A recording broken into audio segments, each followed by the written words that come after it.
impact the sports world, starting with millions in costs for colleges.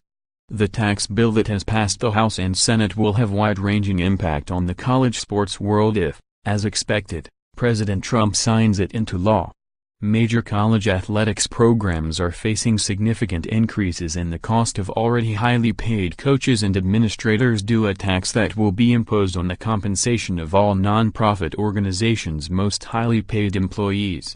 For example, as currently constructed, Alabama's contract with football coach Nick Saban likely will cost the university at least $1.2 million in addition to the $7.125 million in basic compensation he is scheduled to be paid if remains the Crimson Tide's coach throughout the 2018 calendar year.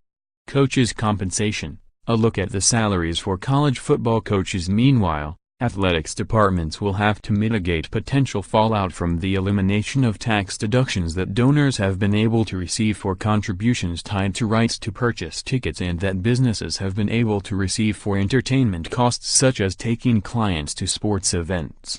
Another potential wrinkle is a change in the rules governing taxation of income from nonprofit organizations' unrelated businesses. In the collegiate setting, this could affect revenue from sports camps, a university golf course or sports medicine, physical therapy center that is open to the public.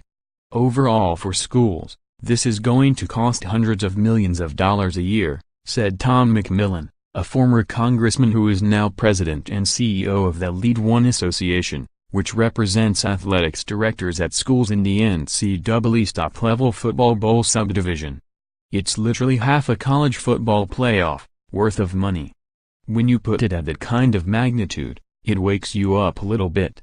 It also shows why college sports administrators are not likely to get a lot of sympathy as they go forward under the new tax rules. The college football playoff paid out $441 million last year, according to NCAA financial records. Like other nonprofit organizations, colleges will be responsible for paying a 21% excise tax on annual compensation above $1 million that goes to any of the organization's 5 most highly compensated employees. The tax is set to take effect on compensation earned, beginning January 1st. It also will be applied to certain types of what the legislation calls parachute payments, or separation payments like a buyout. At many FBS schools, coaches and/or the athletic director are among the institution's 5 highest-paid employees and making more than $1 million. That's not tax reform, that's trying to discourage 7-figure payments to college sports figures and pick up a little revenue, said Duke law professor Richard Schmalbeck, who has been a long-standing critic of the deduction for college sports donations that provide seat purchase privileges. According to data compiled by USA Today Sports, in the sport of football alone, there are 90 head or assistant coaches making more than $1 million this season. It's possible not all of those coaches are among their respective schools' 5 highest-paid employees, and certain forms of deferred compensation will not be subject to the excise tax.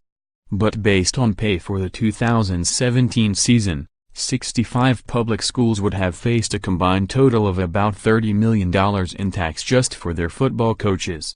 Private schools will be subject to the tax. Cincinnati aide Mike Bohn said Tuesday, "We were doing some quick math on this today, and, with the compensation being paid to men's basketball coach Mick Cronin and football coach Luke Fickell, it's $500,000. Iowa State aide Jamie Pollard estimates his school is facing $700,000 in additional cost from this provision. That figure will have to either be passed on to ticket holders and donors, or taken out of the budgets of sports that are not being targeted by the federal government," Pollard said in an email. It is ironic that the compensation paid in those 2 sports, by sheer market pressure, will actually now generate an additional financial burden for athletics directors to try and solve in our industry. It will be interesting to watch the new wave of creative ideas and suggestions that will be developed by lawyers, agents and financial advisors, to try and get around the new excise tax. That process already is underway, according to Roger Denny, a St. Louis-based lawyer with Spencer Fane LLP whose practice areas include representation of coaches, ads and schools. Our athletic director, University clients are certainly asking about this and other issues in the bill, and we've been asked to start consider ways to mitigate the effects of the tax, said Denny, who assists USA Today Sports with a compilation of its coaches' compensation surveys. Pollard said he believes many ticket buyers will retain their seats even with the elimination of the deduction for donations connected to those purchases. He said that the increase in the standard deduction might offset the loss of the itemized deduction. But Mark Gannis, a sports business consultant who used to work with colleges but now focuses on pro sports, had concern not only about the mathematic effect, but also about what he called the perceptive effect. Certainly one of the things used to market season tickets and suites is the deductibility, he said. The loss of the deduction may chill the sale to some people even more than the actual additional cost, which, for businesses, may not be that significant because business tax rates are being lowered. Even before the legislation passed in Congress, some athletics departments were reaching out to donors to act while the deduction remains available. In a posting Tuesday on Baylor's athletics website, Mac Rhodes wrote, "We encourage you to consider completing your 2017-18 Bear Foundation commitment and/or prepaying for 2018-19 before December 31, 2017, in order to claim the maximum deductions from your giving. The end of the business entertainment deduction could impact pro sports franchises, as well. Everyone is going to feel it," Gannis said. Pro, collegiate, operas, symphonies, they all sell seating rights. Pro sports escaped what might have been a major issue when the House-Senate Conference Committee that produced the final tax legislation declined to include a House-approved provision that specifically would have ended the use of tax-exempt bonds for pro sports stadiums and arenas.